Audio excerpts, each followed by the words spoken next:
چاشت اور اشراق کی نماز کے بارے میں ہے۔ روزانہ ایک حج اور ایک عمرہ کا ثواب حاصل کریں۔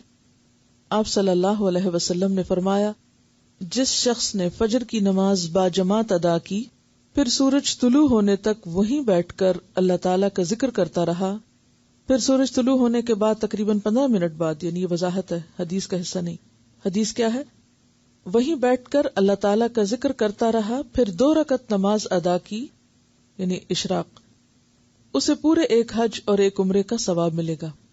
اشراق کا لفظ شروق سے ہے، یعنی سورج کے طلوع ہونے کے بعد جو نماز پڑھی جاتی۔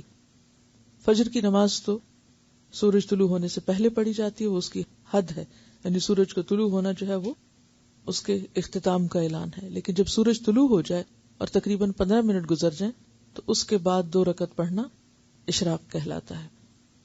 یہ بات آپ نے 3 بار ارشاد فرمائی، ترمذی کی روایت ہے۔ یہ 3 بار کیوں ارشاد فرمائی؟ تاکہ لوگوں کو یقین آ جائے۔ بظاہر دیکھنے میں چھوٹا عمل لگتا ہے لیکن ہے مشکل، اور ایسی چیزیں جو انسان کو قبول کرنے میں ذرا دقت ہوتی ہے، تو وہاں بھی آپ صلی اللہ علیہ وسلم ایک بات کو بار بار دہراتے تھے۔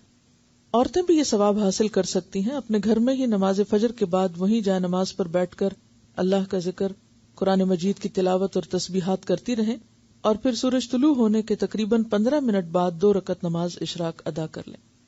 یعنی اس وقت آپ ذکر بھی کر سکتے ہیں، اپنا روز کا لیسن بھی دہرا سکتے ہیں۔